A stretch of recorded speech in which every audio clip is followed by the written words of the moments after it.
Hey y'all, welcome to the Greek Chorus, a podcast hosted by two friends from New York who met in college and moved to LA. We're yapping about how we're using our degrees and charm to navigate this amazing city. I'm Issa Providence. And I'm Jordan Tate Burrows. And we're the Greek Chorus.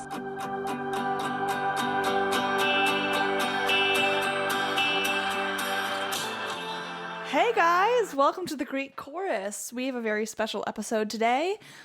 You will probably be only hearing my voice that you are used to because Issa is on a trip with her mom, which is super fun. But we have a very special guest, and guys, this for season 1 of this podcast, when we were thinking of guests to come on and episode topics to talk about, this probably was the one I was most excited about. If you know me or have known me for maybe even 5 minutes, you probably will guess I am the biggest fucking Greek mythology, world mythology nerd there ever has been. I almost accidentally was a classics minor.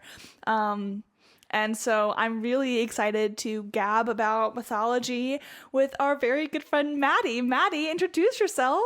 Hello. As Joe said, my name is Maddie, and I guess you could say that I'm a baby classicist. I studied classics at Boston University, where most of my studies focused on gender in the ancient world, the lives of women in ancient Rome and Greece, and how the lives of everyday people and slaves were affected by gender, race, ethnicity, and religion. That you don't realize the serotonin boost that introduction just gave me. Maddie, do you want to add on what your goddess of the day is? Yes. My goddess of the day is academia. Or I guess I'm the goddess of academia. Okay. Yeah. I love that. Why? How so? Now that I'm no longer in school, classics has kind of been a passion project that's been on the back burner. So I was so excited when Joe and Issa asked if I could put my degree to use today. I spent the morning preparing for this podcast like I would have in college. I took my Concerta, I sat in bed, and I crammed for this. You're the cutest. And I learned a lot at the end. Yay! And, yeah. Okay. I will say my goddess, I think I'm the goddess of balancing my relationships. After grad, you sort of start to make new friends or develop old ones that weren't in college, and especially being in LA, I have friends from home in New York. I have friends from Syracuse. I have new friends, and some are more friends who know me as Joe, teenager, and we have that sort of relationship. And some know me as Joe, the functioning, I put in quotes, adult, and we're all functioning adults, quote unquote, in LA, and how that adult female relationship goes. And so, or male or non-binary folk. But inclusive. We're gender inclusive in this podcast. So yeah, but we are gender inclusive, except for this is a girly pop podcast. Doesn't matter what gender you are, you can be a girly pop.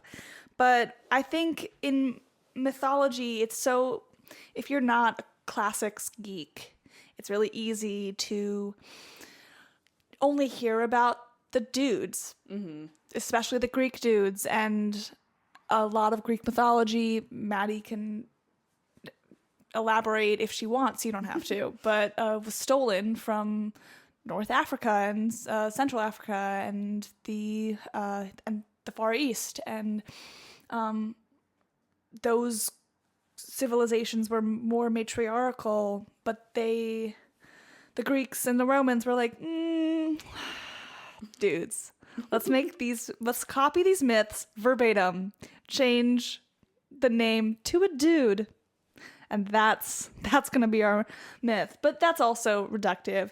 But we're going to mostly be talking about women and minorities in mythology today. Sorry if that burst your bubble about Hector and Achilles. Just read the Iliad, you know what I mean? But I have a very important question to ask. Yes. I've assumed you've read the Percy Jackson series. Okay, I read the first one when I was younger, and then I never read the rest Maddie! of them, but I've watched all the movies. No, the movies don't count. I know. I do hope as an adult that I will actually read them, because I think I was a little too young to be reading them, so they were really hard for me to read. So true. So I would welcome reading them. I will bring you, when I come back from New York in April, I'll bring them. I actually have, wait, no, that's a lie. I actually have them. Oh, I awesome. brought them. I was like, these are essentials. But who is would you consider your godly parent, and why? So I did an epic reads test, because I was like, that's let's so see. cute. Yeah. And I'm a child of Poseidon, which I think totally checks out. Totally checks out. That was one of my two guesses for you. Yeah. I grew up on in a beach town in Massachusetts, so I spent most of my summers swimming in my family's pool and exploring tide pools and walking along the jetty and finding starfish any chance I could get. So I think I've always kind of like had an affinity for the ocean and water, and also my favorite movie was Aquamarine when I was younger, and I totally wished I had those earrings. Hey, oh my god, we need to watch Aquamarine. Yes. Oh my gosh. I loved it. Was Aquamarine and Anastasia were my two tops, but I agree. Yes. I also read something very interesting last night. Hold on, I'm putting my tea down. That said, your godly parent isn't the thing that you think you are or relate to the most. It's the thing that you can't be without. Interesting. And that totally checks out for you. Yeah. I think so. I've also been missing like my East Coast coastal vibes recently. Every year, my family and I go to Rhode Island, and I just miss it so much. Yeah. Oh my gosh. I love it. I love it over there. Yeah. So nice. And who's yours? Thank you for asking, Maddie. I have taken the test 1,001 times. I've always gotten Athena. Yeah, which definitely checks out. I mean, I'd like to consider myself a feminist, but I also just crave knowing things and learning and being fascinated at learning and absorbing the world around me, and that's, I mean, at her core, what Athena's parentage is. Let's go on to the second question. Sweet. Okay, so when we're talking about mythology, for the listeners who are interested in it or have never learned about mythology, there's always origin myths in any world mythology, regardless of if it's Greek, Roman, Maya, Egyptian, you name it. And it's important to talk about them, and we'll recognize that it is reductive to only talk about Western origin myths. It would take an entire semester's worth of podcasts to even scratch the surface of origin myths around the world.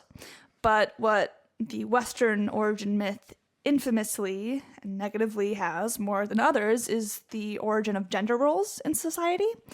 And I'd like to chat briefly about Edenistic mythology, if that's okay. If you hear the word Eden and Edenistic and think it sounds familiar, it probably does. If you went to CCD or Hebrew school, you've probably heard of the Garden of Eden and Adam and Eve, the snake being the devil incarnate and eating the apple in the Garden of Eden. In this myth, more so than the counterpart of Persephone, Demeter, and other world myths about going to the underworld in the seasons and the divine feminine, the story argues that gender roles are forces of nature, where nature is fluid, but societal expectations on gender are rigid. So, Maddie, my question is, how do you think nature frees or restricts women in mythology or even in society? And what are your thoughts on hedonism? So I'm going to flip it on you, and I want to ask Okay. what your take is on this, because I think I maybe have a hot take. I love a good hot take. I also probably have very hot takes. I hate hedonism. I hate it. Which checks out for me. I think the idea that the gods or God created Adam because Eve couldn't be without a dude is so divisive and also low-key homophobic. That it's the source of so much hate, and where uneducated people go to point out, oh, God thought that a man and a woman needed to be together so that society could continue to function, whereas society functions just fine if a woman's by herself, if a man is by himself, if a man is with a man, if a woman's with a woman, and so on and so forth. And so I think that what is so interesting about Eastern mythologies and their origin stories about nature and gender is that it's very fluid and it's cohesive in gender and fluidity of nature. Yeah. I mean, it's Laos. I think it's Laos, but please correct me if I'm wrong. But they don't use gender pronouns, and their use of whatever pronouns in their language comes from things in nature, and I think that is so cool because it makes things divinely. Is that a word? I think so. Sure, it is now. Divinely more masculine or divinely more feminine, and you don't have to be born with an X or Y chromosome to associate with that. And it's okay if in an hour and a half you change if you're feeling more divinely feminine or masculine, and society still goes on. And also in myths, it already proves it wrong. Just factually, there's the Ramayana in Hinduism, where the protagonist is a woman, and while they try and restrict her to the gender binaries and roles of what she is expected to do, you follow her and how she actually, in her own way, becomes so feminine that she breaks the societal norms of what they wanted for her. So I think Eden is just useless. But what is your hot take? So I think I kind of went in like a little bit of a different direction. Okay. And I also gave a few examples. Yes. So I think Artemis is a really great example of being freed through nature. But she's a woman, so she still has restrictions in her life, despite being a goddess. But I would say that because I hate the word virginal goddess because that's stupid. You can what is the word where you choose not to be intimate with someone? Celibate. Let's call them celibate goddesses. She's celibate because she decides not, just like Elizabeth I was celibate, deciding not to adhere to marital status so that she could be in control of her own. Yes. I'm interrupting you. No, you're good. I just am so excited. But Artemis is usually, for anyone who doesn't know, she's usually associated with forests and mountains and wild animals, and I think she totally just like embodies female independence, which is awesome. And she does reject marriage and male control, and so that's kind of where she finds her freedom in nature, because she gets to go out and hunt and roam, and she has very, very minimal constraints. And the wilderness also allows like her and her nymphs to kind of like live outside of societal expectations in marriage and motherhood. And so that's like the mythological side of it. But I think for most real women in the ancient world, that was a fantasy. Yeah. No woman had in the ancient Mediterranean would have like had the autonomy to reject a marriage or to roam around or have, you know, no constraints. And so I feel like it probably must have been like so frustrating to have been so like aware of Artemis and the power that she wielded as a single woman, and then to be in the position of the majority of women who had just no control over their lives. Totally. And or what they did and who they talked to and how they spent their money. Yeah. So I think it's definitely a loaded question. And I feel like for my answers, I really think about like how did real people experience this and how does like the myth coincide, if that makes sense. Absolutely. So yeah, that was my answer. I think you just made a perfect segue into my next question, which is about Carl Jung. For those of you who have taken a classics class, you've probably heard of Carl Jung somewhere in the early semester, but he was hold on. He was a Swiss philosopher who partnered and argued also heavily with Sigmund Freud, who you've probably definitely heard of with the Oedipus complex. And he argued with him on the integral nature of the unconscious and libido in religion versus mythos. And he created 12 archetypes, which are entirely gendered. So, for example, for men, it's the king, the child, the orphan, the creator, the magician, the warrior, and the rebel. And then for women, it's the seductress, the hero, the joker, the social leader, and the caregiver. So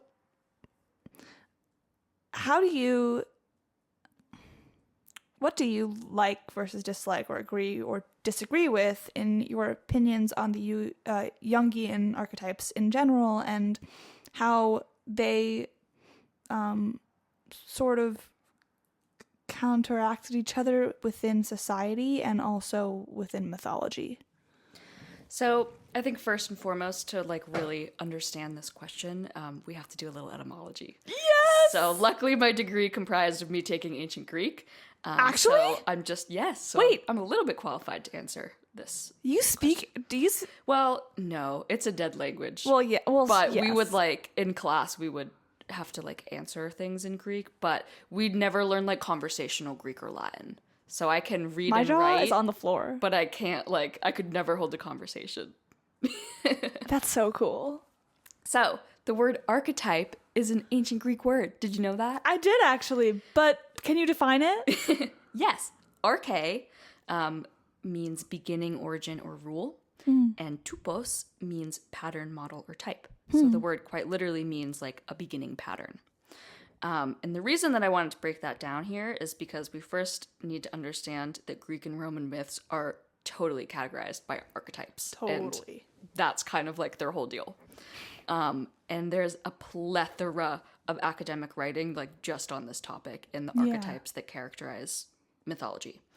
So I think when we are talking about these archetypes, we have to like kind of have this background knowledge that myths are coming down to the ancient people after so many generations. And now they're coming down to us as the modern reader and listener after a million more generations. So understanding how our thinking today shapes our world around us, it also shapes how we think about gendered archetypes in a certain light. So I feel like that's just like my precursor to having this conversation because it's such a loaded, big conversation. It's a whole course in itself. Yes, for sure. And also, our world, the worlds that we live in, so Los Angeles in 2025, is one that is much more open and open-minded than the Mediterranean in whatever BC. And our world, gender does not necessarily play as big of a role as it did in the world of ancient Greece and Rome and so forth. So you said it perfectly. And like, this is such a loaded question in our day and age, but it like totally deserves light and like quote unquote big thoughts. And I think, again, like the ancient world was completely ruled by gendered archetypes, and I'm not saying that that's right or correct, but it is a fact. And there are unfortunately like few surviving real examples of real women breaking their gender stereotypes. And I think that's for a few reasons. One being the men writing were ashamed that this was like happening in their vicinity, so they just didn't write about it.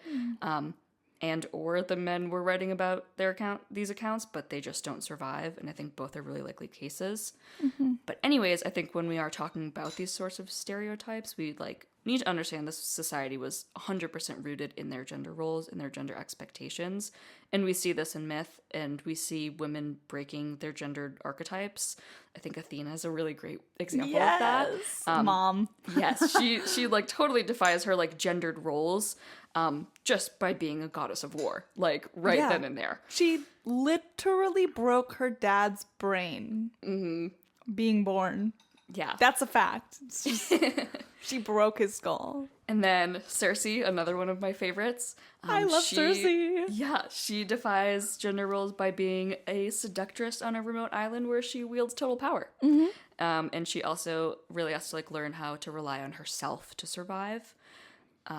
She doesn't have any, there's not really too many divine forces going on there to help her out. And there's no mortals there to do anything for her. It's just her being... Have you read the book? I have. It's so good. She, Madeline Miller was one of my best friend in college's Latin tutor. Oh my gosh, my dream. My literal dream. Guys, I just need to pause and say, Cersei is on HBO's back burner for things that they want to cast. And it was announced in 2020 that they were going to cast it, and then they just never ended up casting it. I beg of you, my agent, anyone casting, please, if you read Cersei's description, curly hair, voice of a hawk, almond eyes, olive skin, kind of awkward. Oh my, she's me. She's literally me. Please, just get me in the room. Oh my God. Like you would play a really great Cersei. Thank you. She's my dream role. Yeah. Not even kidding. That would be amazing. Speaking of roles, I think it's also important to note, because this is Issa and Jordan figure out their acting world and their lives in LA podcast, that archetypes also played a huge role in Greek theater, which mirrored mythology almost verbatim. Oedipus is a myth and a play, and many of the philosophers that recounted the myths were playwrights in themselves and used the archetypes to create certain characters, such as Medea, who is another seductress villainess in the canon, who is famous for killing her kids. But also they don't talk about how when men do wrong, there's a justification, and when women do wrong, or at least don't even try and adhere to the men's expectations, they are isolated and villainized. That's coming later. Let's go back to our archetype question. I do think, though, like, I guess I ultimately do agree with the archetypes, but I think it also kind of depends on, like, whether you're talking about real life people or mythology, and I feel like there's a valid answer for both reasons. And like, I don't mean for this to sound pretentious at all, but I feel like being part of a classicist is like being able to successfully make your argument for either side. And I'd be doing Socrates a disservice if I didn't say that. But I feel like that's just what makes philosophy and these sorts of conversations so fun and interesting to debate, because there is an answer for everything, and there's a philosophical argument to be made about like why I agree and why I don't agree. And I feel like we both could give kind of like a real life example, quote unquote, for both sides, like for the king and for the seductress kind of deal. I mean, we can play a game later when we're done with the questions about. So I thought of this morning, but we could do a Socratic seminar where essentially you argue the philosophical ideologies and facts behind each side of. This is for the listeners, but each side of the argument.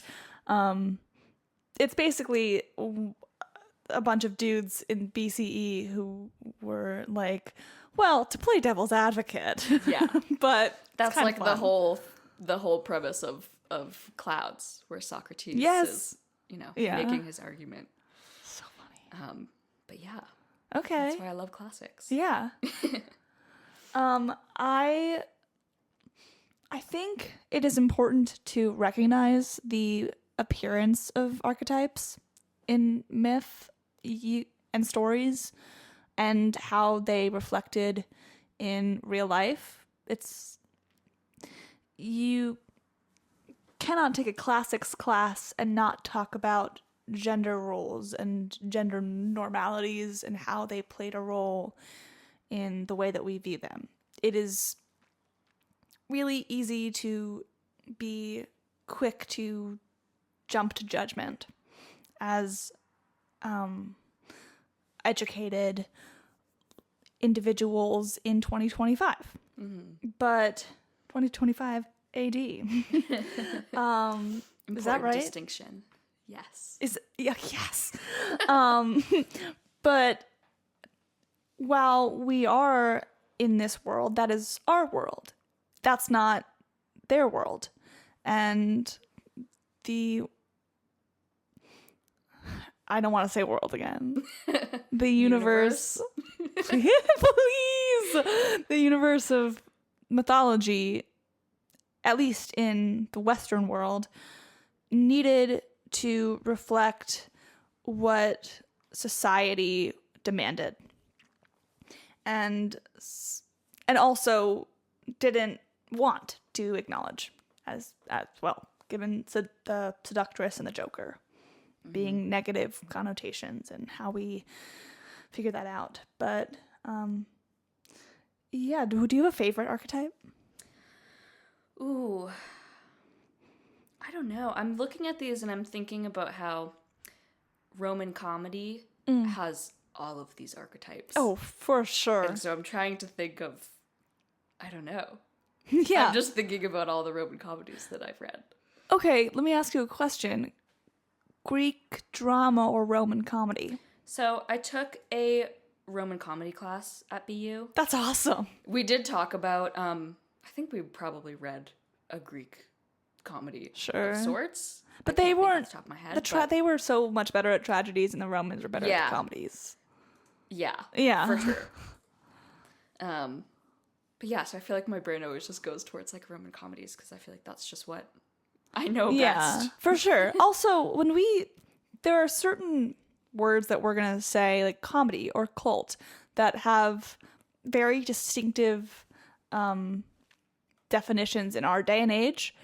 Yes, comedy was not as serious as a tragedy in the Greek sense, but it wasn't like Noises Off or Friends, where you would watch a comedy and be like, ha ha ha ha.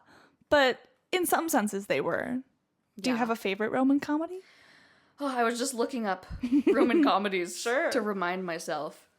I love them all. I really do. It's really hard I think to choose. probably The Brothers Menechmus by Plautus. Which this is... That's a deep cut. Yeah. I haven't heard Plautus in like 4 years. What else? Do you have a favorite tragedy? Probably Oedipus. Sure. I took a writing intensive on ancient philosophy, and so we read Oedipus as one of our like Greek things. Yeah. And I wrote such a good essay on it, so I did. Which Oedipus?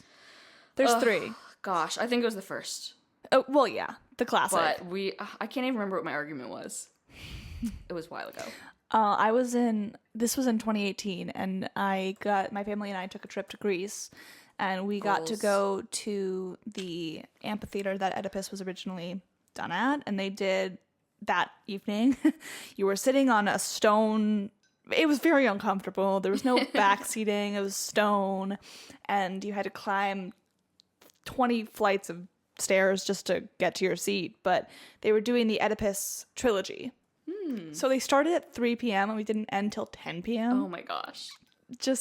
And everyone had already left. My sister and my mom included.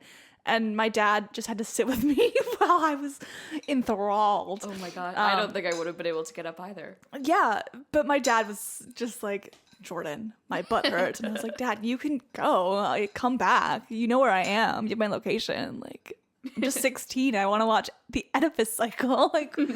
Like every other girl, 16-year-old girl wants to watch the Oedipus cycle.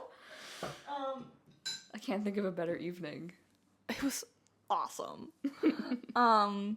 Okay, so for my next question, while we're talking about gender, I'm gonna make just a small trigger warning. There's a lot of people tend to ignore some really dark parts of mythology when they're not interested in mythology. But when you are interested in classics, especially interested in Western classicism, there are some really ugly sides to gender and race, i.e. violence on women and the R word that is used a lot, and it's used more times than people want. Not the 4-letter R word, to be really clear. Really clear. We're talking about violence on women. And if you want to skip for the next 15 minutes, totally fine. There's also talks of slavery that are with people who came from Africa, because Greece is, you can kind of throw a rock and you're in Africa from Crete, you know? So there was a lot of that too, and I just want to make it clear that we're going to be talking about some uncomfy topics. Yeah, uncomfy topics when it comes to women and the way that women were treated in mythology and Western society in that time. So with that said, let's go into the next question. I was reading the Iliad, which is one of my favorite books of all time. Great piece of literature. Oh my god, you brought it! Oh my god, the Odyssey. Oh my god! Wait. I love Robert Fagles. Me too. I honestly, here's a hot take. I think Robert Fagles has one of the best translations in English. I agree. Our It's so graduation good. gift from the classics department was Robert Fagles' translation of the Aeneid. Wait, that's awesome. You guys got that? No, I had to steal it. So my senior year of high school, because I was in a specialized program where we were doing a lot of Greek drama, and I would come in and before rehearsals and just talk with my teacher about the Greeks and the history of the Greek drama. And he left our junior year, so right after we did the first chapter of the Iliad on stage. And when he left, he said, "Take whatever you want from the bookshelf." And I was like, say less. Took the entire Robert Fagles collection. Yes. Oh my gosh. My Yeah. parents were so confused. But They are just like beautiful books. they're too. stunning. If anyone They're hasn't so seen good. them, I recommend looking them up because they are just like Beautiful. gorgeous books. And also, I think Fagles, not that Rick Riordan is really funny and interesting. Mm-hmm. Madeline Miller is great at describing the world through a woman's eyes. Greek mythology and Roman mythology sometimes, and also other mythology like the Ramayana, while it's very interesting, man, do they drag on sometimes. Yeah. And that's not the fault of, if you read it in Greek, it's supposed to be really interesting, but it's the fault of the translator. but Fagles is very good at making story and making Yeah, it for sure.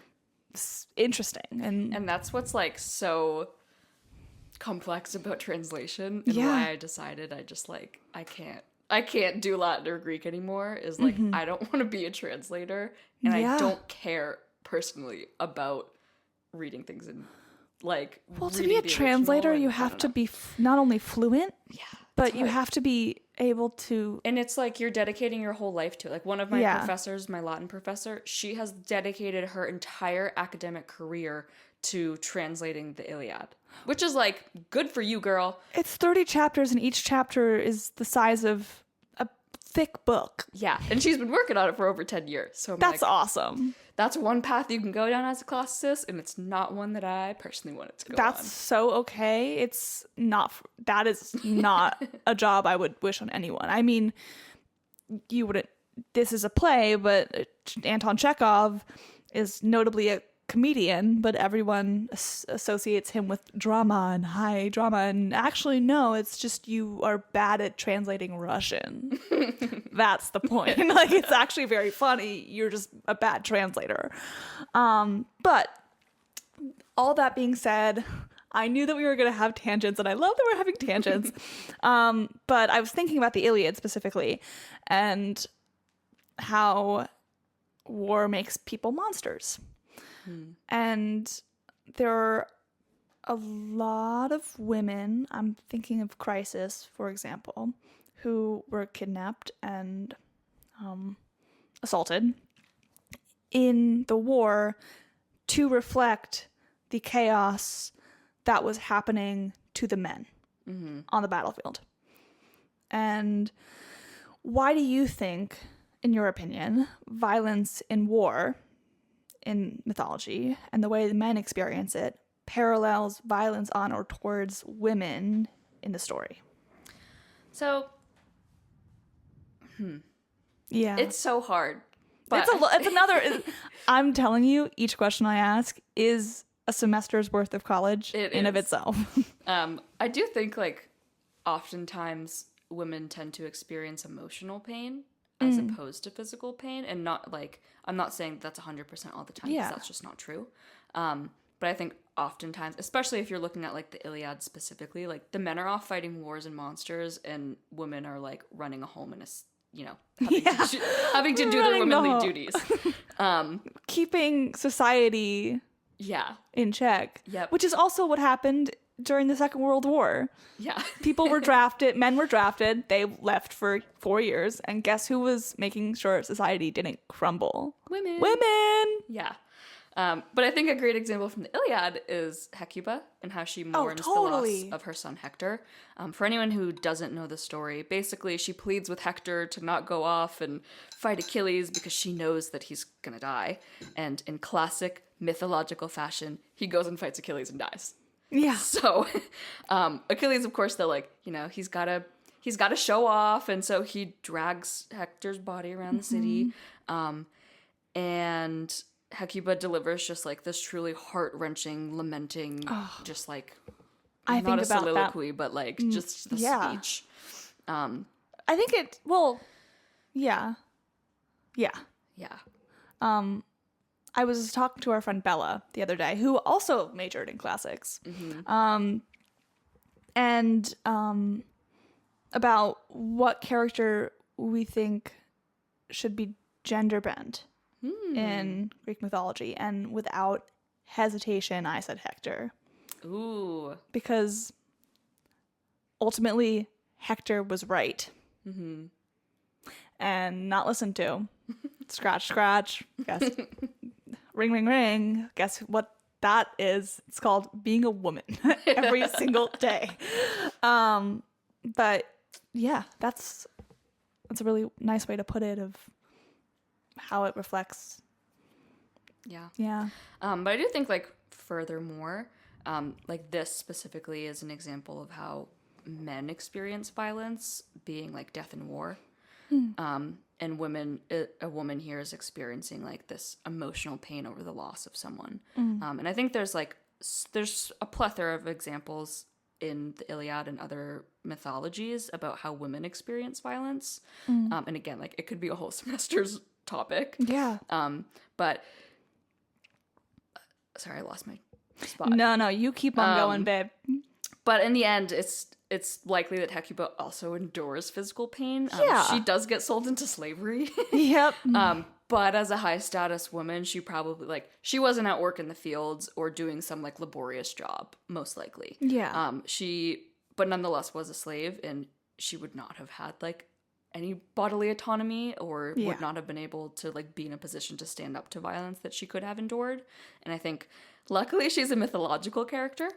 But her story also gives us great insight to what a lot of women endured being a high-ranking war captive that lost someone and watched her city burn, and because she was a woman, there was nothing she could do to turn the tides. Yeah.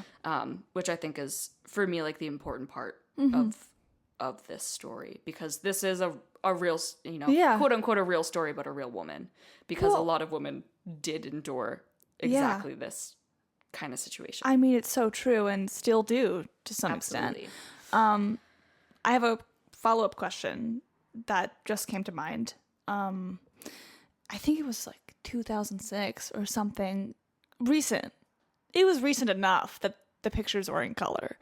But someone found remnants of Troy in Turkey.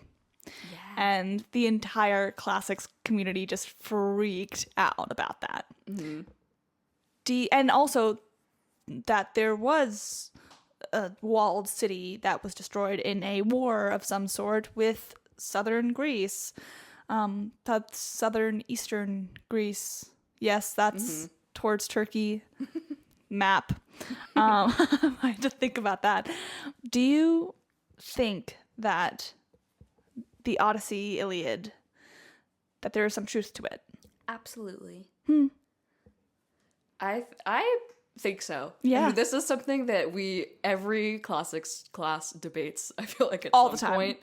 Point. And we would debate this in the classics club too.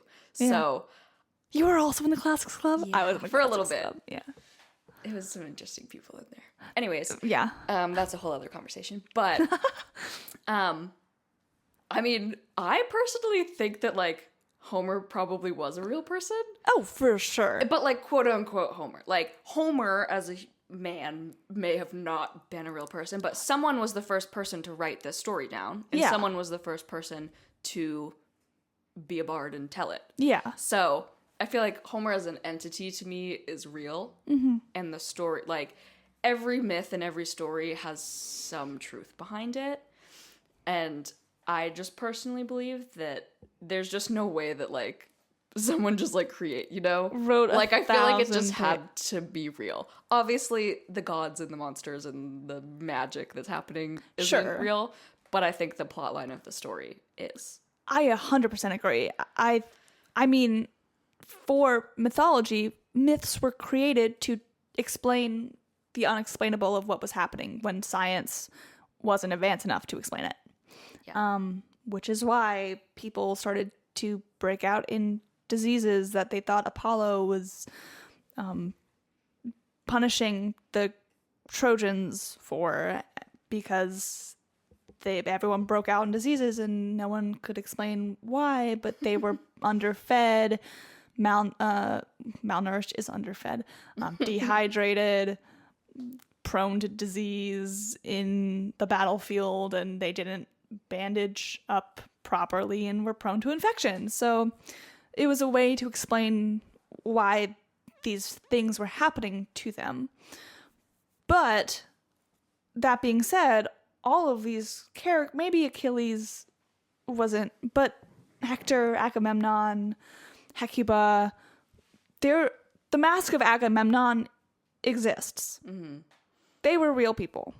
And I think it's really interesting to, this is me going on a tangent saying that I 100% agree with you. I think that it is almost word for word what happened, except for the gods. Yeah. But even then, damn, it's a good story. It is a good story. Yeah. And kind of going back to my question, I think people unless there was, well, people being Homer and bards in general who were creating these stories didn't want to accept the fact that women could have autonomy and power if they were not gods. Because, yes, Athena and Aphrodite and I'm trying to think of other major goddesses in the war. Those are the big two, though. Yeah. Artemis, sometimes being the twin of Apollo. Those women could have power because they were of the pantheon, which is the 12 main gods. But when you didn't have magical qualities and still had strength, it was hard to accept that, oh, wait, I man, I dum-dum, I be boring, and the women are telling me that that's stupid. Yeah. It's easier to reflect the emotional violence in women because women in the mythology and in general, but in the mythology specifically, especially, are much more adept With an E. with an E at portraying and communicating their inner monologues much better than men are. Yeah, I agree. Yeah. Okay, so speaking of women and men and mythology, who is your favorite or who is the most interesting male and female villain in world mythology to you? Why them? And what makes their stories different besides just plot? So I kind of went ham here, and then I didn't have time to find a female one. That's okay. So it'll, I guess, be this section a little longer because I'll just be going through it. I'm so into this. So, and this might also be a hot take, but I'm gonna have to say Polyphemus. That's a crazy take. Yeah. But I'm gonna make my argument. Okay. Real quick, that was the other character I said should be gender bent. That'd be a good one. But please make your argument. Okay, so to understand this story and what makes it different aside from like just plot, we need to break down another Greek word. So that Greek word is xenia, which usually is translated as like guest friendship. And it is the Greek practice of hospitality. I didn't know that. Really? Guest friendship? That's like the whole plot of this story. Yeah. The Golden Fleece? No. The Cyclops. Yeah, the Cyclops who guarded the Golden Fleece. Oh, well, yeah. But I'm talking about when Odysseus goes. Oh, okay. Well, yes, that's so true. Yes. I just didn't know that word existed. That's crazy. Yeah. And xenia was an extremely important value that characterizes Greek society. And also, Zeus Xenios is the patron deity that protects strangers. Oh. And that'll come into play later. But basically, there's two core values that like characterize xenia. The first one is obligation of the host, and the second one is obligation of the guest. So obligation of the host includes welcoming your guest, even if they're a stranger, providing food, drink, and sometimes a place to stay, and to offer gifts or assistance before your guest leaves. And so obligation of the guest is, one, to be respectful to your host, of course. Don't overstay and don't abuse their hospitality. And also to offer gratitude and, if possible, a gift in return. So, the story of Polyphemus, and thank God for Robert Fagles, because a lot of what I'm about to read is just book 9. This is just a fan fiction for Robert Fagles. Yes, at this point. And I'm clutching my book right now, just so everyone knows. It's a big book. It is a big book. But basically, book 9 of the Odyssey begins with Odysseus at a dinner party where he's telling his guests that he, Odysseus, is the famed son of Laertes. And he says, "I am Odysseus, son of Laertes, known to the world for every kind of craft. My fame has reached the skies." And he goes on to boast about his accomplishments in Troy, from which he sails on afterwards, the nearest shoreline. Someone eats a lotus. Odysseus yells at his men to keep rowing, and ultimately they make it through this hurricane and they land on the land of the Cyclops, known to us today as Sicily. And anyways, it's important to know here that the Cyclops are lawless brutes. as Fagles translates. They have no need to farm because they live on Sicily, and everything on Sicily teems with abundance, and they don't need anything because they're on Sicily. And volcanic ash is what is making this possible, not divine force. That's my hot take there. But yeah. Yeah. And so... You're correct. Thank you. And anyways, Odysseus and his men stumble upon a particularly nice-looking cave, and they decide to take refuge from their long sea journey. And I'm sure you can see where this is going. Yeah. But this was no ordinary cave. This was a Cyclops cave. And there's lots of little sheep grazing outside of it just to set the scene. And this is where it starts to get a little dicey. Odysseus and his men sneak into the cave with some special wine from one of Apollo's groves. And it dawns on Odysseus that he has a foreboding feeling. And so they enter the cave and they realize that there's no giant in there. And so what do? They poke around. And his men start badgering him to steal some cheese and to steal some baby sheep. And so they build a little fire and they make themselves cozy and they make an offering of their stolen cheeses to the gods. And they wait for the giant to return from the pasture with his little sheep.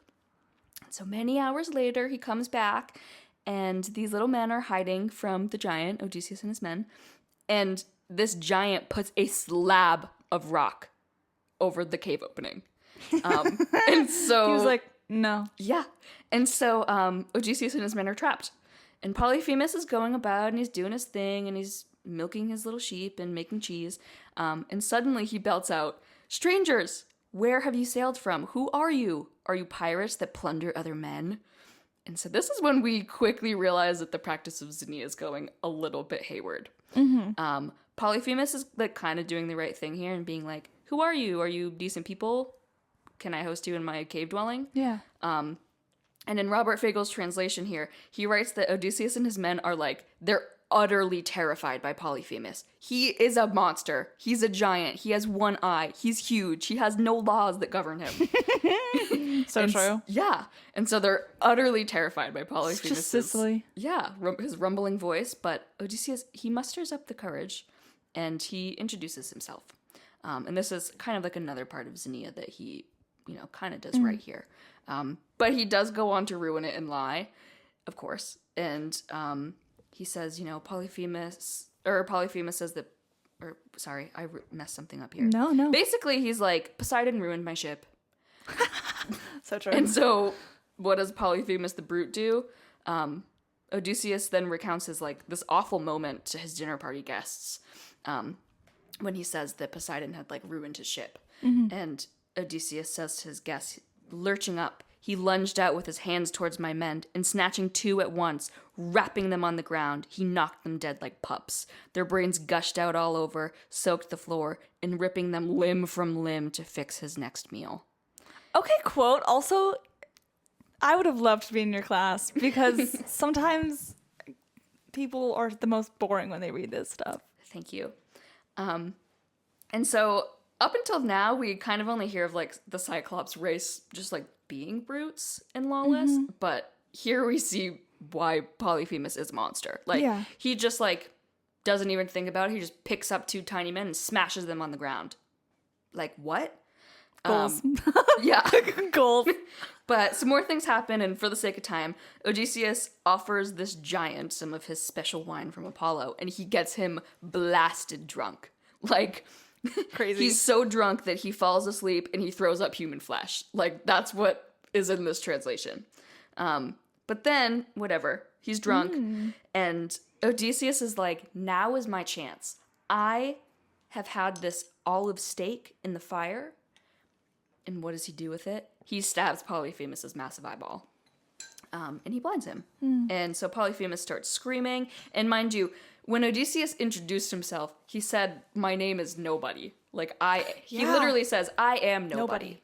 And so Polyphemus starts screaming here, and he says, "Nobody's killing me now by fraud and not by force." So he's like, "No one's killing me." And that's, I think, funny. I think it's hilarious. But so Odysseus and his men steal some sheep, and they ride out on their underbellies, and they get away from him. But not for long. And so Polyphemus comes out of his cave, and Odysseus taunts him, saying that he's a cannibal and he's a criminal for eating his house guests. How dare he? And Zeus, sorry. No. And Zeus and the other gods are like kind of paying him. This is just some men. And so, anyways, Zeus and the other gods pay him back for it. And here's this like theme of Xenia. This just like enrages Polyphemus. And remember, he doesn't have laws that govern him. He doesn't have like a moral code or anything. And he doesn't really practice Xenia. And so Polyphemus throws something at the ship, and a huge tidal wave erupts, and now Odysseus is mad, and he's yelling at Polyphemus, and he says, "Cyclops, if any man on the face of earth should ever ask who blinded you, shamed you so, say Odysseus, raider of cities. He gouged out your eye. Laertes, who makes his home in Ithaca." Idiot. He shouldn't have said that, because now it dawns on Polyphemus that he's like, oh shoot, I was given a prophecy that this was going to happen. Yeah. And that a man named Odysseus was going to blind him. And yeah. Not nobody. Yeah. And so Polyphemus says, all this he warned me, talking about the prophecy. All this he warned me would come to pass someday, that I'd be blinded here at the hands of one Odysseus. But I'd always looked for a handsome giant man to cross my path. Some fighter clad in power like armor plate. But now, look what a dwarf. Spineless good-for-nothing stuns me with wine and then gouges out my eye. Come here, Odysseus. Let me give you a guest gift. Poseidon, the earthquake god, to speed you home. And Polyphemus calls out to his father and he says, if I really am your son and you claim to be my father, come. Grant that Odysseus, raider of cities, Laertes' son, who makes his home in Ithaca, never reaches his home. Or, if he's fated to see his people once again and reach his well-built house in his own native country, let him come home late and come home a broken man, all shipmates lost, alone in a stranger's ship, and let him find a world of pain at home. And so there we have it. Odysseus gets cursed by a monster. Crazy. But what makes this story different aside from plot? I think it has everything that a good myth should have. I agree. Like, it's a little silly when you think about it. There's a stereotypical protagonist who, like, he thinks he's so great. It's the hero's journey. Yeah. And then he gets checked by a monster. Yeah. And there's some There's some murder sprinkled in. There's a drunk and a curse to finish the myth off with.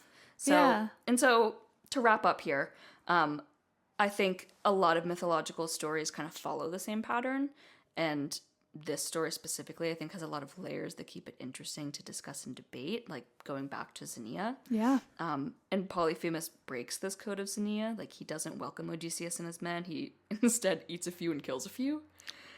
Who doesn't? We've all been there. Yeah. And so I think Odysseus also, like, he has this expectation that, like, Polyphemus is going to be a gracious host. Mm-hmm. And that, like, Zeus is going to have his back. But instead, Polyphemus kind of is like, Zeus has no power over me. And also, like, don't forget, Zeus is supposed to be the protector of travelers. And so he kind of, like, I don't know, kind of jumps the gun there. Not. But the last point that I'll make is to argue strength over intelligence. And so Polyphemus is huge. He's powerful and he's terrifying. But he's also gullible. And he's, like, not that sharp up there in the noggin. Odysseus is known to be one of the smartest heroes. Yeah. And so I think there's, like, a lot of mythological monsters that are quite sharp and quick to think. Like, Scylla, I feel like, is the first one that came to my mind. I agree. But also women. yeah. We'll get into that. But I think this is kind of what helps to, like, set Polyphemus apart here. And on the flip side, like, Odysseus is quick to think and he is quick to take action, and he, plans to deceive Polyphemus by being like, oh, my name is nobody. And he plans ahead to blind him with the olive stake. And he also, like, uses his surroundings to escape. Yeah. But I think my, like, main point here is that like, he is a monster, and that, like, he is a villain. And he's not just, like, I don't know. He's not just, like, another story. Like, he deserves to be, like, categorized as a monster and a villain because he does. And I feel like his story isn't as, like, brutal and awful as some other mythologies. Yeah. Which is why I feel like this was a hot take. But I feel like murderers are monsters, you know? Totally. So that's my take. I love that. I have a little thought. I was looking at my notes, some of my notes, and I have a hot take about this, because you were saying that this myth is special because it has everything that a good myth should have, and I totally agree with you. I also think that a good myth makes you reflect on the flaws of society. For sure. And this is a complete metaphor for the Greeks colonizing North Africa, which Sicily was a part of at the time. Or Turkey.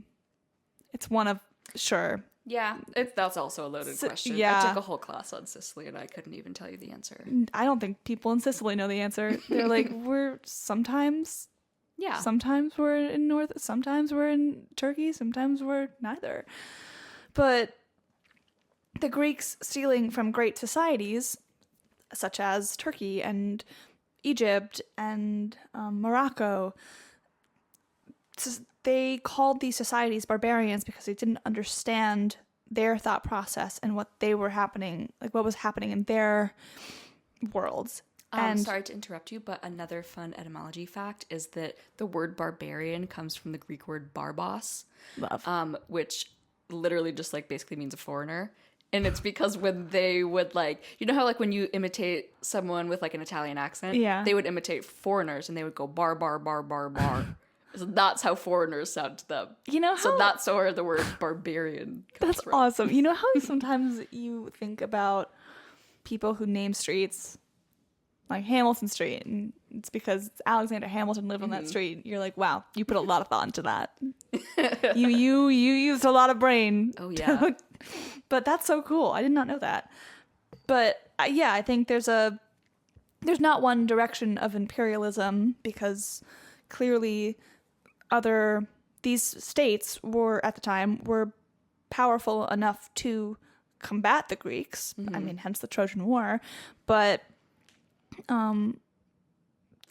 it wasn't a one-way street, and to note that there were flaws in heroes, and heroes weren't perfect. Odysseus, this is a great story of him using his intellect and being under oh my gosh, it's not coming to my brain, when you don't expect someone to do something, but then they do it. I don't know, but I get what you're saying. Yeah. They didn't think he could do it, and then he did it, essentially. But yeah, I think it was a great, by the way, okay quotes. I loved it. No. Yeah, if you were to look at this, you'd also see that I did properly cite my quotes. I believe you, actually. Yeah. You went to every good classicist, whether you're an amateur or actually have a degree in it, you quote. It felt I was gonna not quote, and then I was like, no, it feels wrong. I have to. Yeah, I was totally. like, whatever. So going back to favorite male versus female, I'm going to group two men together because they essentially did the same thing. But I have three dudes. And oh my God, Mike, and one woman, but there's so many women that I could name, but we'll get to that. Aegisthus and Jason are two villains that are considered heroes that really just irk the shit out of me. Oh my God. They had two literal queens. I'm not even saying that as okay, queen. I mean, based on status, queens of their state, their city-state, Clytemnestra and Medea, and decided, oh, you know what? By the way, also two hotties, too smart and sophisticated and banging hotties. And, oh God, decided that, it's not enough. We're going to get married to another woman in a different city-state or cheat on these women and then blame them. Right. Because that makes sense. Yeah, because it makes sense. And that's the right thing to do. Yeah. Jason especially. I think people villainize Medea. Yeah, she killed her kids. That was a low blow, even for her. However,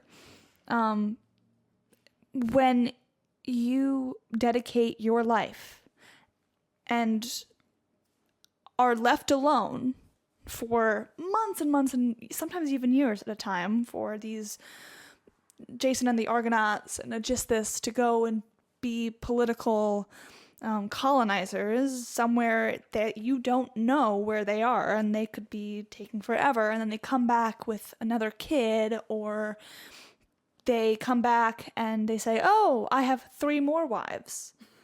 And you've been taking care of the entire city-state and not getting any credit. I would be pissed too. Yeah. And they're seen as victims because Electra and oh gosh, what's his name? Her brother. Hold on. Orestes. Electra and Orestes kill kill Aegisthus, and then everyone, because Clytemnestra put the idea in their heads. Yeah, I'd be pissed too. It's not my fault that my kids didn't have SSRIs at the time, okay, and just took it a little too far. These men are seen as martyrs because they only cheated on their wives, and their wives only got angry. And when you, in Greek mythology, are seen as a woman, if you argue with a man, doesn't matter the amount of arguing, you are a villain. Mm-hmm. And I think what, like, is truly a low blow for me in, like, these sorts of situations is, like, sure, infidelity was, like, wrong in their eyes, but they did it often. Like, oh, so often. Especially in mythology. Yeah. Like, everyone's cheating on everyone. Yeah. And it's like, it's just fine. But, like, as soon as a woman speaks up about it, like, that's when it's, like, the problem is the woman, not that the man was cheating. The man cheated cheated because the woman was too smart for her own good. Yeah. Yeah. One of my professors, in college was, and also before college, so many people loved to say that, and now I embrace it, but that I played quote unquote crazy well. And I went to one of my professors that I really trusted and talked to him about my frustration because it was we were doing the Greek unit and I was doing Medea, and someone was like, you do crazy so well, you're gonna only be crazy, like, and I was like, I don't want to be categorized as crazy. So I went to my professor and just expressed my frustration, and he said, don't ever call a woman crazy as a character ever again. And I said, sorry? And then he said, women are not crazy, they just are thinking before their time, and people are terrified of them. Yeah, that's so true. And I was like, you're so right, Blake. Hi, Blake. And now, the only women I want to play are crazy, quote unquote. I want to play women that terrify the audience because, like Medea and Clytemnestra and Circe and Medusa is a woman I'm going to talk about in a second. They were deemed as crazy because the men couldn't keep up with them. Mm-hmm. And the gods weren't able to expect what they were going to do next. And I think that's so cool. Another, this is a hot take, but another male villain that I think is somewhat considered a villain, somewhat a victim, it's a debate. You'll understand when I say this, is Patroclus. For context, Patroclus is a lesser-known character in the Iliad. If you've ever read Song of Achilles, that's him. The Greeks... This is also going back to Hedonism, how I think Western mythology and religion was so homophobic, but they were so gay. So gay. Oh my god, they were so gay. It's insane. People don't understand. Greek men, it was not only a fun thing that people did, it was a societal rule, essentially, unspoken rule, that when you were an adult, you would find, and this is gross, I'm sorry about this, you would find the youngest looking person, not necessarily, and sometimes someone who was underage, but the youngest looking person, and have who was a man. If you were a dude, you found a dude, and you had a love affair. But here, I'm going to clarify something. Okay, please. Because love affair, I feel like, is a good blanket term for this. Yeah, but it was like an actual relationship. Like they were a partnered pair of men. Yes. And they were life partners on top of having wives for legal reasons. And so it's called an eraste and an eramenos. Okay. And so eramenos is the younger person in the relationship. And it's characterized by literally active and passive sex. So the younger person is the passive person, which means that they're bottom and top receiving. And the and what was it? And then the partner is the eraste, who's the older person and the active partner. And so basically in these relationships, the older guy is always the one doing the work, and the younger guy is not allowed to. Like, it literally would have been seen as like wrong and awful, and how dare you try to reciprocate. Yeah, that's wrong. Which is crazy. Yeah, I took a whole class on Greek and Roman sex, basically. That's so cool. I mean, that's the entire mythology, essentially, but yeah, there's your context. And that was what Achilles and Patroclus's relationship was, pretty much. Yeah. I mean, a lot of people like debate it, but that was the idea behind what their relationship is. Yes. One was more masculine, one was more feminine, essentially. Some people argue that their age were closer than the typical Erasmus and Eramenos. But we don't really know. Yeah, and the reason that that is particularly interesting is because as soon as the younger person went through puberty, they were discarded. So as soon as they started growing facial hair or pubic hair or any hair, they were like, all right, bye, our relationship is over. And they would they probably never saw that person again. No, for sure. Which is so messed up because it's disgusting. imagine a little boy who has this and the older man was a mentor to him too, but it also was jaded by this sexual relationship. Yeah. And so the reason that Achilles and Patroclus is it's such a hot topic debate is because yes, they were close in age, and that's what was weird about it.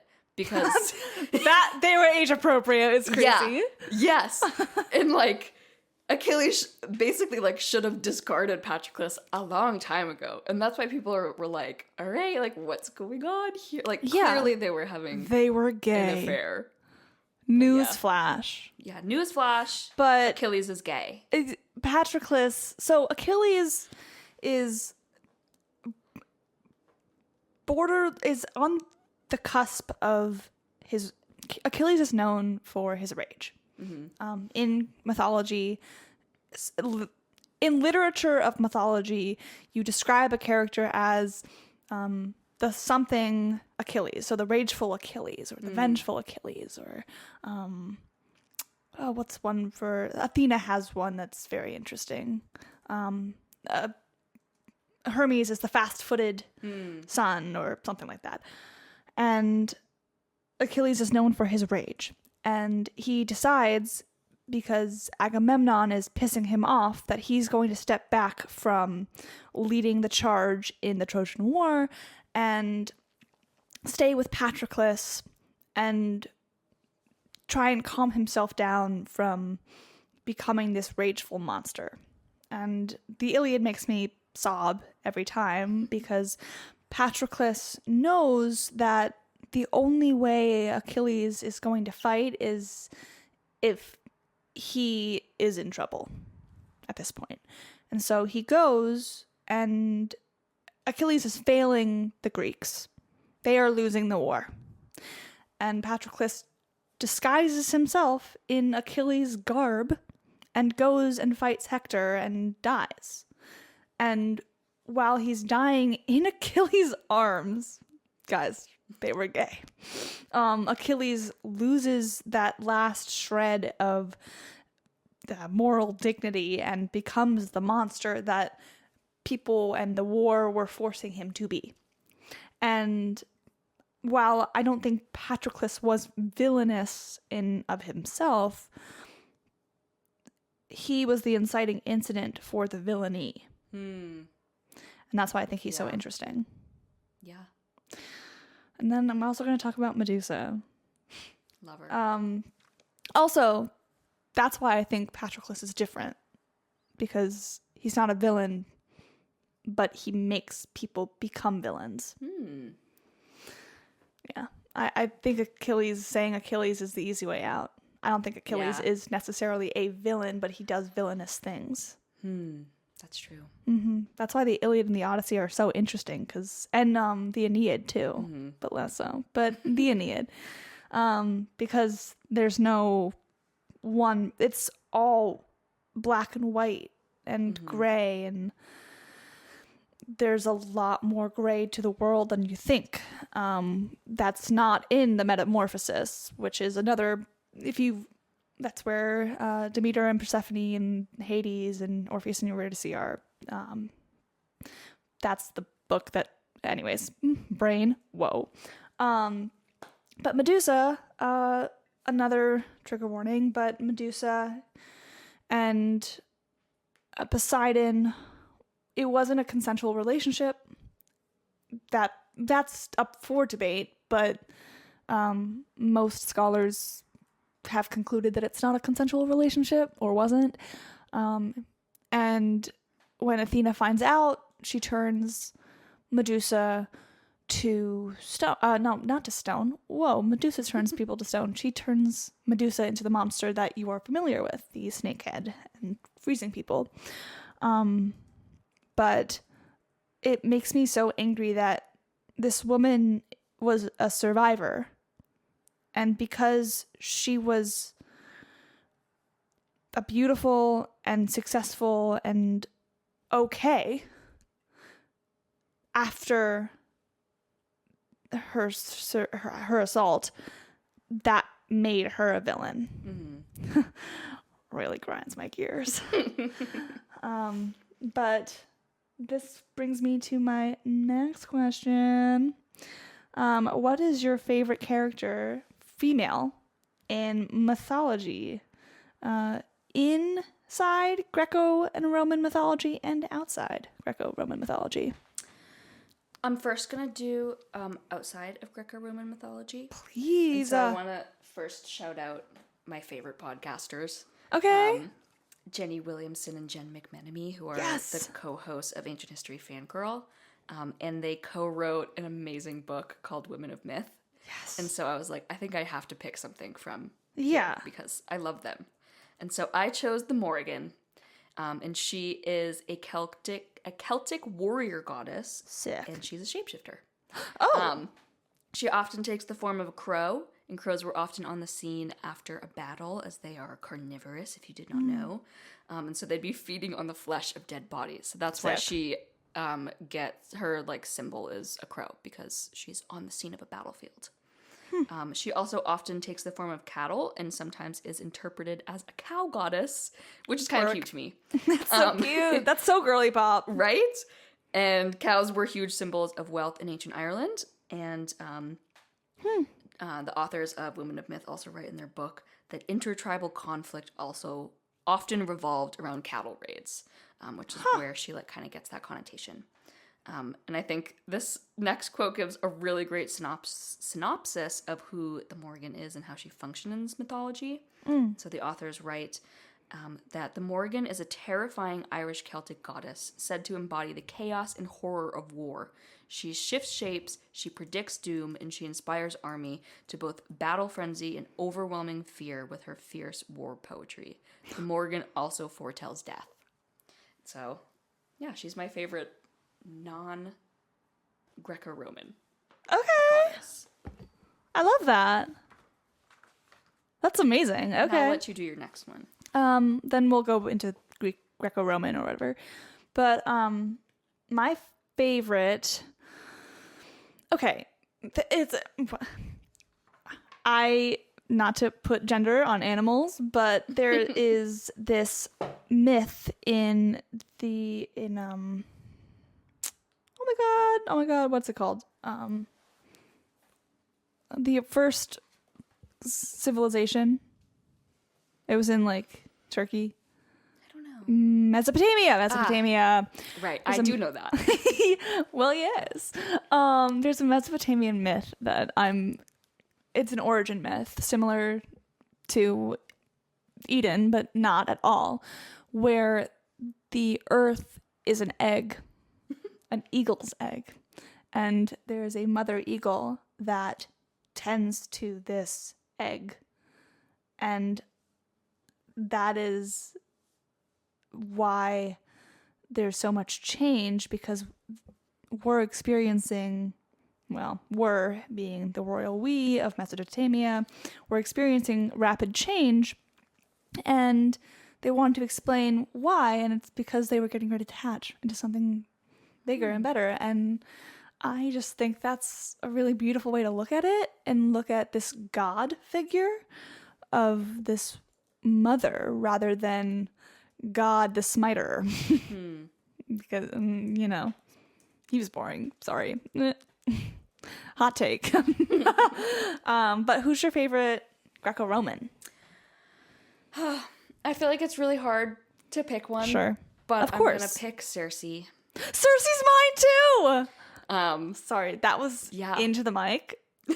I'm just so excited. Sorry, listeners. Yeah, I just think, Circe is definitely one of my favorite books that I've read within this, Life. Yeah. Yeah. And there's just this new renaissance of these myths being retold from the perspective of women authors, which I think is so awesome. And I think that Madeline Miller, she just did such an amazing job with Circe, and I feel like you can't not love Isn't she doing her. Persephone next? Oh my god, I hope so. She's writing I will read Persephone. that. Yeah. Wow. But yeah, you and I in line. Oh yeah. We're doing book club. There we go.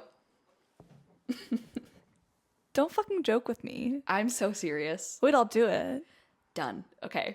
Wait, We'll I'm talk actually about that so after. well. Okay. This is the after podcast. But yeah, I think Circe she's powerful. She's a self-sufficient woman, like we were saying earlier.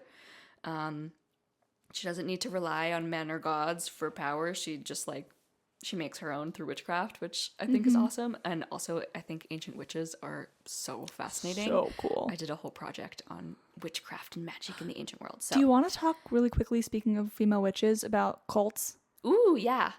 Yes. But I feel like we kind of already went through Circe anyways, so I feel like I don't need... She could have her own podcast episode. Honestly. She should have her own podcast episode. When I get that part, I'm making a podcast episode. Oh, yeah. I'm so serious. I love Circe, and I think someone was making fun of me the other day when I said that she was my favorite, my dream role, and that I saw myself in her, because they were like, "Oh, so you're a witch? You understand that?" And I was like, "Boo."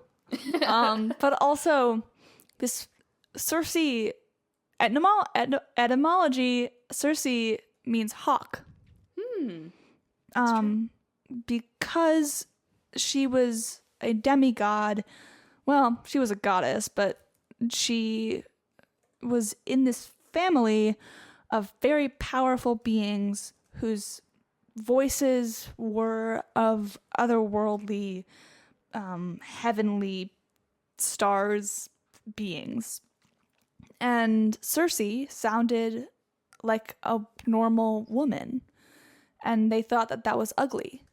And she didn't look like her brothers and sisters, who were shrouded in golden hues. She was beautiful, but seemed ugly in comparison to gods and goddesses. And they shipped her off to Oyo. I can never say it. Aya. Yeah. It's Aya. That. It's this island that she was forced to live on and fell in love with these men who were shipwrecked onto the island and left.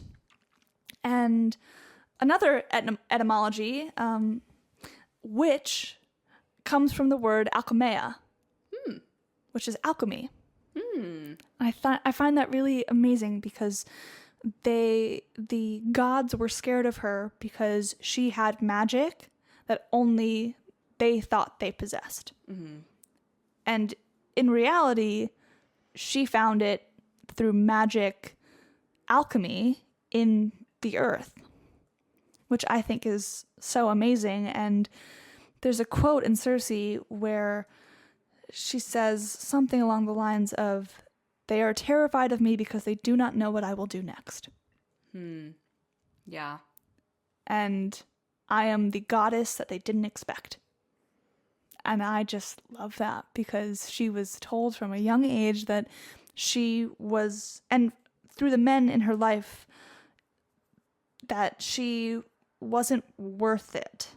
And that the only thing that she should do is be exiled to an island because I'll read you I wrote a whole poem about this, but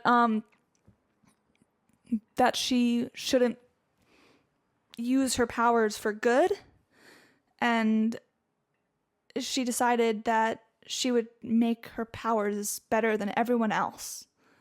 And she would create this whole world, and she had lions and turned men into pigs when they crossed her, and people were terrified of her because she was more powerful than the men in the pantheon. Oh God, she's awesome. I'm obsessed with Circe. Like, oh my God.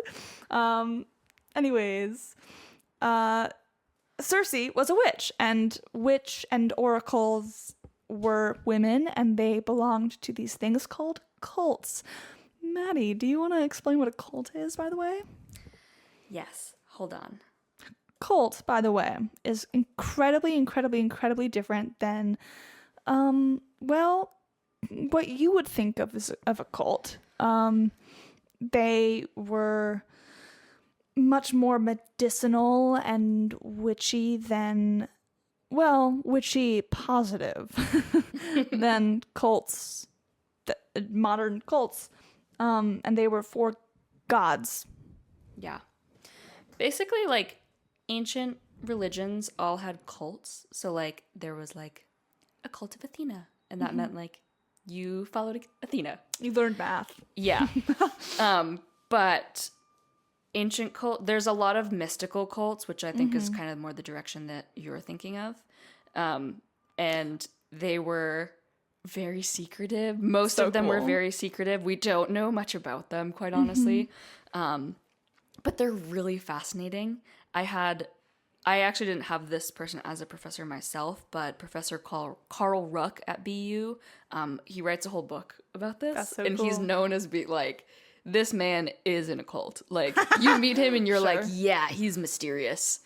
The best history literature professors are. But he wrote a book called Ethnogens, Myth, and Human Consciousness. Cool. And basically, it's about the cult of Dionysus. Which, That's the biggest one. Yeah. Right? It's just like... Apollo and Dionysus were the big ones. I think is so fascinating. Also, I love Dionysus. Like, he is so crazy. Interesting and so crazy. I think people hear about gods and associate them with one thing, but Dionysus was the god of theater and sort of wine and harvest and parties, and there was a whole week in Athens, no, not Athens, right outside of Athens, where they would do theater and get drunk and basically do drunk Shakespeare and party in honor of Dionysus. Yeah. Basically Dionysus, and I'm reading this off of the internet, but he is the god of wine, fertility, theater, and ecstasy, and often associated with ritual madness and religious frenzy, which I think is like the perfect. He was so girly pop. He was. If anyone's seen the show Chaos, his so mad they canceled portrayal, it. I know, his portrayal I think was just like spot odd. So like, it was good. so good. I was like, yes, this is You don't this is imagine Dionysus. an old dude. You imagine a young party. Yeah. Like, club rat. Yeah. Yeah. Also, Jeff Goldblum, perfect Zeus. Oh my god, Netflix. I'm so mad at you. Netflix, what the hell? Anyways, women, we have barely scratched the surface in the last hour or something of mythology and origin stories and women in mythology specifically, and how powerful and villainous, not because they were evil, but because they were misunderstood and misrepresented. There's a whole array of them, and maybe I'll put some... Maddie can if you want, you can send me some links of some cool sites that people can go check out. I will put them. They'll be in the comments section down below, or whatever description section I post, whatever. But yes, okay. And let's go into hot takes. Awesome. Maddie, do you have a hot take this week? Do you want to begin? Okay. I told this to Issa, and Issa disagrees with me, but specifically if you're having a one-on-one sleepover and someone's like, oh, come sleep over, we'll have like a little slumber party. Woo! Nothing is more offensive to me than when you go over on a one-on-one sleepover and they say, oh, here's some blankets, like, or go in the guest bedroom. We're not going to sleep in the same bed. Or like, here, we have an air mattress and they don't want to sleep in the same bed with you. What the fuck? I don't care whichever gender you are. Like, huh? Oh, so I have scabies. So you think I'm diseased. Right. No, that's so true. I mean, our girl group is planning a little like girl trip, which will be fun. And that is... I get if one or a few people can't sleep in the same bed because there's not enough room, we have to sleep air mat, whatever. But one-on-one, come on. Yeah. Fuck it out. You know what I mean? And I feel like it's like a bonding experience. Yes. Like, we're going to stay up late and talk about random things. We'll just like kick. You know? Exactly. Yeah. And then when you graze feet, you just look over and you're like, we played footsie. But if you tell me to go into another room or go into another bed, how dare you? It would kind of like put a dent in like my relationship with that person as a friend, I think. Yes! Oh my god. So true. So true. I mean, I love all my friends. They're good people. But ow, shing, like, let me just take the knife out of my chest that you just buried in my clavicle. But that's my hot take. What's your hot take? I don't know. Say a Greek mythology hot take. I know I'm You've taking said a lot to of hot- ChatGPT right now. Let me see. Guys, in the comments down below while Maddie's looking, write down your favorite villainous woman in whatever mythology that you find, or whatever story in history that you think we should check out. Let's just comment all the girly pops that you're interested in. All right, I've decided. Hera was a bad bitch. She just needed to divorce Zeus. That's so true. And mind you, this is coming from ChatGPT. These are not my own thoughts. But ChatGPT is so But I true. do agree with what ChatGPT is saying. I agree. The first bullet point is people call her jealous and vengeful, but imagine your husband cheats with everything that breathes and blames you for being mad. No, Zeus was addicted to sex. Yeah, he's and crazy. Hera was just annoyed at that. Yeah. The second one was... Okay, also when half of your coworkers are your husband's kids... That's so true. That aren't yours? Mm-hmm. I'd be pissed off too. Yeah. The second one was she should have left Olympus, taken her peacock chariot, and started a divine girl boss empire instead of chasing Zeus around. Wait, So true. I'm in. That so could be in. That's going to be the next book that I write. I say next book as if I've written a book. No, that's but going to be my first book. I'm trademarking that. Trademark. I'm sad for that. Okay, well, thank you guys so much for... Maddie, thank you so... Okay, before I thank the audience, you guys come on all the time. Maddie, You're welcome anytime to come on and Thanks. chat. Thanks for geeking out with me for an Anytime. hour and 20. We need to talk about that book club. Yes. What are your socials? Instagram is msilba21. And what is my TikTok? It's something. I think it's also msilba21. I just had to make a new TikTok because I got logged out and it's a whole thing. What? But I love your TikTok. Oh, it's madison.silba. S-I-L-B as in boy, A. Yay! And please follow me on TikTok. Maddie makes really fun ones. I'm trying to make more. Yay! So I have something to do during the day. So true. Actually, me. But thank you so much for coming on. It was so fun to talk to you about Anytime. this. Oh my God. And thank you guys for listening. Tune in next week. I forget what we're talking about. Actually, that's going to take too long for me to check it out. We'll put it in the comments. Thanks so much, and we'll see you next Friday. Bye. Bye.